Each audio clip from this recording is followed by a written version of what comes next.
பாருங்க, முருங்கைக்காயை வேக வைத்து எடுத்தாச்சு. இதில் புதுசாக ஒரு நம்ம டிஷ் செய்யலாம் வாங்க. இந்த முருங்கைக்காயிலேருந்து இந்த ஊனை மட்டும் தனியாக எடுத்து வச்சுட்டு வரேன் இருங்க. பாருங்கள், நம்ம வேக வச்ச முருங்கைக்காயை ஊனை மட்டும் தனியாக பிரித்து எடுத்தாச்சு. இப்போ இதை இந்த முருங்கைக்காயை நம்ம மிக்சியில் அரைக்க போகிறோம். அதுக்கப்புறம் வறுக்கிறதுக்கு பாருங்கள், அரிசி, கடுகு, பெருங்காயத்தூள், வெந்தயம் இதெல்லாம் தனித்தனியாக வறுத்து அதுக்கப்புறம் எப்படி தாளிக்கிறதுன்னு காட்டுறேன் பாருங்கள். நம்ம வறுத்து வச்ச பொடியை அரைச்சாச்சு. இது கூட உப்பு மட்டும் கொஞ்சம் சேர்த்து வறுத்து அரைச்சிருக்கேன். உப்பு வறுக்கணும்னு சொன்னதை மறந்துட்டேன். அப்புறம் எலுமிச்சம்பழம் பாருங்கள், 4 எலுமிச்சம்பழம் புழிஞ்சாச்சு. தாளிப்புக்கு மிளகாய்த்தூள், கருவேப்பிலை, பெருங்காயத்தூள், அப்புறம் கடுகு பாருங்கள். 4 எலுமிச்சம்பழம், இந்த மாதிரி 4 எலுமிச்சம்பழம் இந்தளவு 4 எலுமிச்சம்பழம் போடு, அதாவது வினிகர் போடாமல் நான் எலுமிச்சம்பழம் மட்டும் யூஸ் பண்ண போகிறேன். அப்புறம் இங்கே பாருங்கள், அந்த முருங்கைக்காயை அரைச்சாச்சு. இப்போ தாளிச்சிக்கலாம் வாங்க. ஒரு கடாயில் எண்ணெய் ஊற்றியாச்சு. எண்ணெய் ஊற்றினோன்னையும் கடுகு போட்டுக்கலாம். கடுகு வெடிக்கிட்டோம். கடுகு வெடிச்சிருச்சு. அடுத்து கருவேப்பிலை போட்டுக்கலாம்.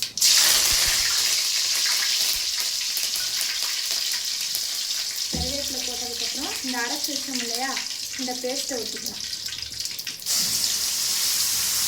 இதை நல்லா எண்ணெய் கச்சி வர அளவுக்கு நம்ம இதையே பரட்டிட்டு வந்துடலாம். நல்லா வணக்கிக்கலாம். பாருங்கள், இப்போ பாருங்கள், எண்ணெய் தனியாக பிரிஞ்சு வந்துடுச்சு தெரியுதா? இந்த டைமில் இந்த வறுத்து வச்ச பொடி, மிளகாய் பொடி, பெருங்காய பொடி போட்டு கலக்கலாம். வறுத்து வச்ச பொடியில் உப்பு இருக்குதுங்க, நல்லா கலக்கலாம். இப்போ பாருங்கள், எல்லா பொடியும் போட்டோமா, ஒரு 5 நிமிஷத்துக்கு இப்படியே மூடி வச்சிடலாம். மறுபடியும் எண்ணெய் தனியாக பிரிஞ்சு வரணும். அப்போ தான் எந்த பச்சை வாசமும் இருக்காது.